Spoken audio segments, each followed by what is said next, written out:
So hi friends, welcome to our channel. Friends, మనకి సుప్రీంకోర్టులలో ఖాళీగా ఉన్నటువంటి పర్మనెంట్ జూనియర్ అసిస్టెంట్ లెవెల్ జాబ్స్కి సంబంధించి ఈ యొక్క జాబ్ నోటిఫికేషన్ అనేది రిలీజ్ చేయడం జరిగింది. ఈ యొక్క పోస్ట్లకి సెలెక్ట్ అయినటువంటి క్యాండిడేట్స్కి 70,000కి పైగా మనకి శాలరీ అనేది రావడం జరుగుతుంది గైస్. ఎలాంటి ఎక్స్పీరియన్స్ అనేది కూడా ఉండాల్సినటువంటి అవసరం తెలియదు. ఈ విధంగా ఈ యొక్క నోటిఫికేషన్కి సంబంధించి కంప్లీట్ డీటెయిల్స్ అన్నింటినీ కూడా ఈ యొక్క వీడియోలో డిస్కస్ అయితే చేద్దాం.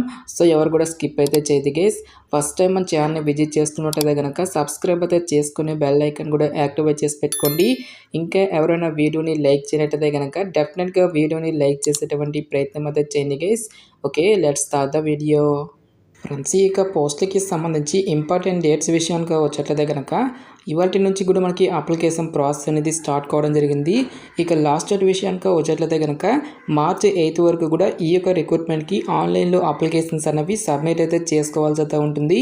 సో ఇక పోస్ట్కి సంబంధించిన లింక్స్ అన్నింటినీ కూడా వీడియో డిస్క్రిప్షన్లోను కామెంట్ సెక్షన్ అయితే ప్రొవైడ్ అయితే చేస్తాను గైస్.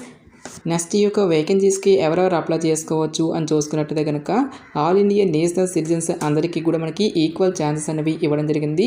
అంటే మీరు ఏ స్టేట్కి చెందిన వారైనా సరే both male and female candidates ఇద్దరు కూడా ఈ యొక్క జాబ్స్కి ఆన్లైన్లో అప్లై అనేది చేసుకోవచ్చు. ఈ యొక్క నోటిఫికేషన్ ద్వారా మనకి జూనియర్ కోర్టు అసిస్టెంట్ అనేటువంటి ఈ యొక్క ఉద్యోగాలను అయితే రిక్రూట్మెంట్ అనేది చేయడం జరుగుతుంది. టోటల్గా మనకి 241 నెంబర్ ఆఫ్ వేకెన్సీస్కి సంబంధించి ఈ యొక్క జాబ్ నోటిఫికేషన్ అనేది రిలీజ్ చేయడం జరిగింది. సో ఈ యొక్క పోస్ట్లకి సెలెక్ట్ అయినటువంటి క్యాండిడేట్స్కి సెంట్రల్ గవర్నమెంట్ లెవెల్ 6 ప్రకారం బేసిక్ పేనే మనకి 35,400 రూపీస్ అనేది పే చేయడం జరుగుతుంది. సో ఇక బేసిక్ పేతో పాటు చాలా రకాల కేంద్ర ప్రభుత్వానికి సంబంధించి అలవెన్సెస్ అయినా కూడా మనకి ప్రొవైడ్ అయితే చేయడం జరుగుతుంది. ఈ విధంగా అన్ని అలవెన్సెస్ కలుపుకుంటే దాదాపుగా మనకి 72,000 వరకు కూడా మంత్లీ శాలరీ అనేది రావడం జరుగుతుందని చెప్పేసి ఇక్కడ మనకి జాబ్ డీటెయిల్స్లోనే క్లియర్గా మెన్షన్ చేయడం జరిగింది. నెక్స్ట్, ఈ యొక్క పోస్ట్కి అప్లై చేసుకోవడానికి మీకు ఉండాల్సినటువంటి ఏజ్ లిమిట్ విషయానికి వచ్చేట్లయితే కనుక మార్చి 8, 2025 నాటికి మీకు మినిమం ఏజ్ అనేది 18 ఇయర్స్ అయితే కంప్లీట్ అయి ఉండాలి. జనరల్ అభ్యర్థులు వచ్చేసరికి 30 ఇయర్స్ వరకు కూడా అప్లై అనేది చేసుకోవచ్చు. నెక్స్ట్, మనకి క్యాస్ట్ వరకు కూడా ఏజ్ రిలాక్సేషన్స్ అనేవి ఉంటాయి కాబట్టి ఓబీసీ క్యాండిడేట్స్ వచ్చేసరికి 33 ఇయర్స్ వరకు, ఎస్సీ ఎస్టీ క్యాండిడేట్స్ వచ్చేసరికి 35 ఇయర్స్, నెక్స్ట్ పీడబ్ల్యూడీ క్యాండిడేట్స్ వచ్చేసరికి 40 ఇయర్స్ వరకు కూడా అప్లై చేసుకోవడానికి ఛాన్స్ అనేది కల్పిస్తూ ఉన్నారు. నెక్స్ట్, ఈ యొక్క పోస్ట్కి సంబంధించి అప్లికేషన్ ప్రాసెస్ విషయానికి వచ్చేట్లయితే కనుక ఓన్లీ ఆన్లైన్లోనే అప్లై చేసుకోవాల్సి అయితే ఉంటుంది. అప్లై లింక్స్ అన్నింటినీ కూడా వీడియో డిస్క్రిప్షన్లోను కామెంట్ సెక్షన్లో అయితే ప్రొవైడ్ అయితే చేస్తాను గైస్. నెక్స్ట్, ఈ యొక్క పోస్ట్కి సంబంధించి అప్లికేషన్ ఫీజుకి సంబంధించిన డీటెయిల్స్ కనుక చూసుకున్నట్లయితే కనుక ఎస్సీ ఎస్టీ ఎక్స్ సర్వీస్మెన్ పీడబ్ల్యూడీ క్యాండిడేట్స్ ఎవరైతే ఉంటారో ఈ యొక్క candidates only 250 rupees application fee అనేది పే చేస్తే సరిపోతుంది.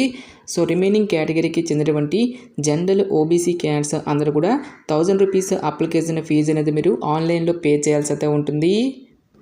సో ఇక నోటిఫికేషన్ ద్వారా భర్తీ చేసినటువంటి యొక్క జూనియర్ కోర్టు అసిస్టెంట్ ఉద్యోగాలకి సంబంధించి అప్లై చేసుకోవడానికి మీకు ఉండాల్సినటువంటి ఎసెన్షియల్ ఎడ్యుకేషనల్ క్వాలిఫికేషన్ విద్యా అర్హత విషయానికి వచ్చేట్లయితే కనుక bachelor's degree from a recognised university అని చెప్పేసి మెన్షన్ చేయడం జరిగింది.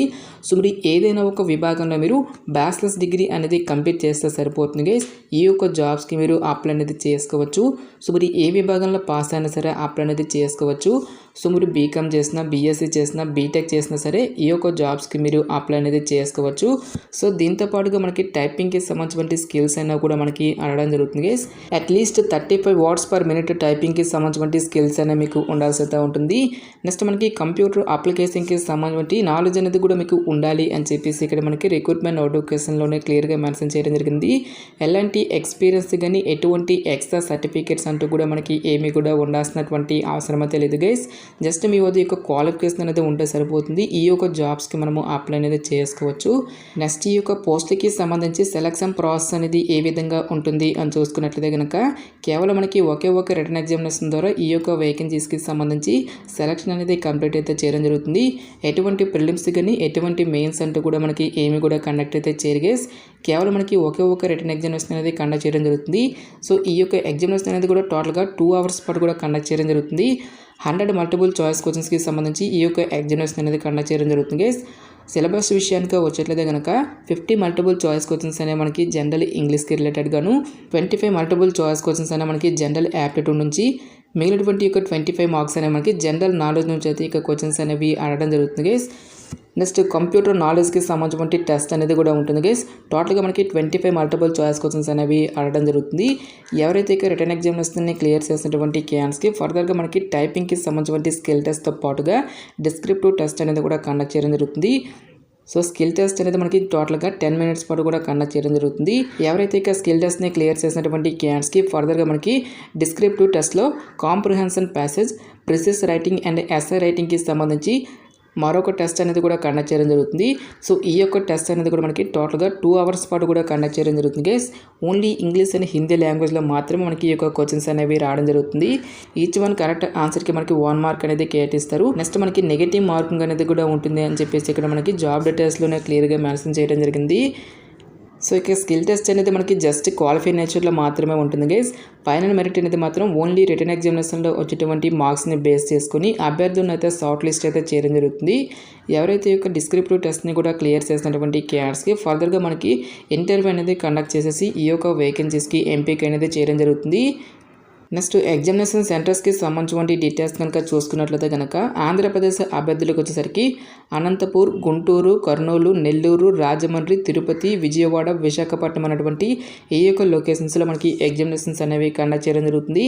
నెక్స్ట్ తెలంగాణ అభ్యర్థులకు వచ్చేసరికి హైదరాబాద్, కరీంనగర్, వరంగల్ అనేటువంటి ఈ యొక్క లొకేషన్స్లో మాత్రమే ఈ యొక్క వేకెన్సీస్కి సంబంధించి ఎగ్జామినేషన్స్ అనేవి కండక్ట్ చేయడం జరుగుతుంది. సో ఇక జాబ్ నోటిఫికేషన్ అనేది మనకి ఎక్కడి నుంచి వచ్చింది అని చూసుకున్నట్లయితే కనుక సుప్రీంకోర్టు ఆఫ్ ఇండియా నుంచి అఫీషియల్గా రిలీజ్ అయినటువంటి యొక్క permanent junior court assistant level జాబ్స్కి సంబంధించి ఈ యొక్క జాబ్ నోటిఫికేషన్ అనేది రిలీజ్ చేయడం జరిగింది. సో ఇంట్రెస్ట్ ఎలిజిబుల్ క్యాండిడేట్స్ డెఫినెట్గా ఈ యొక్క రిక్రూట్మెంట్కి అప్లై అనేది చేసుకోండి. సో ఇక పోస్ట్కి సంబంధించిన లింక్స్ అన్నిటిని కూడా వీడియో డిస్క్రిప్షన్లోనూ కామెంట్ సెక్షన్ అయితే ప్రొవైడ్ అయితే చేస్తాం గైస్. ఇంకా ఈ యొక్క నోటిఫికేషన్కి సంబంధించి మీకు ఎటువంటి డౌట్స్ వచ్చినా సరే నాకు కామెంట్ సెక్షన్లో కామెంట్ అయితే చేయండి. ఎటువంటి మరిన్ని జాబ్ అప్డేట్స్ కోసం మన ఛానల్ని సబ్స్క్రైబ్ చేసుకుని బెల్ ఐకాన్ కూడా యాక్టివేట్ చేసి పెట్టుకోండి. సో ఇది ఫ్రెండ్స్ ఇవాల్టి వీడియో. రేపు మరొక మంచి జాబ్ అప్డేట్తో మళ్ళీ మీ ముందుకు రావడం జరుగుతుంది. Thanks for watching this video.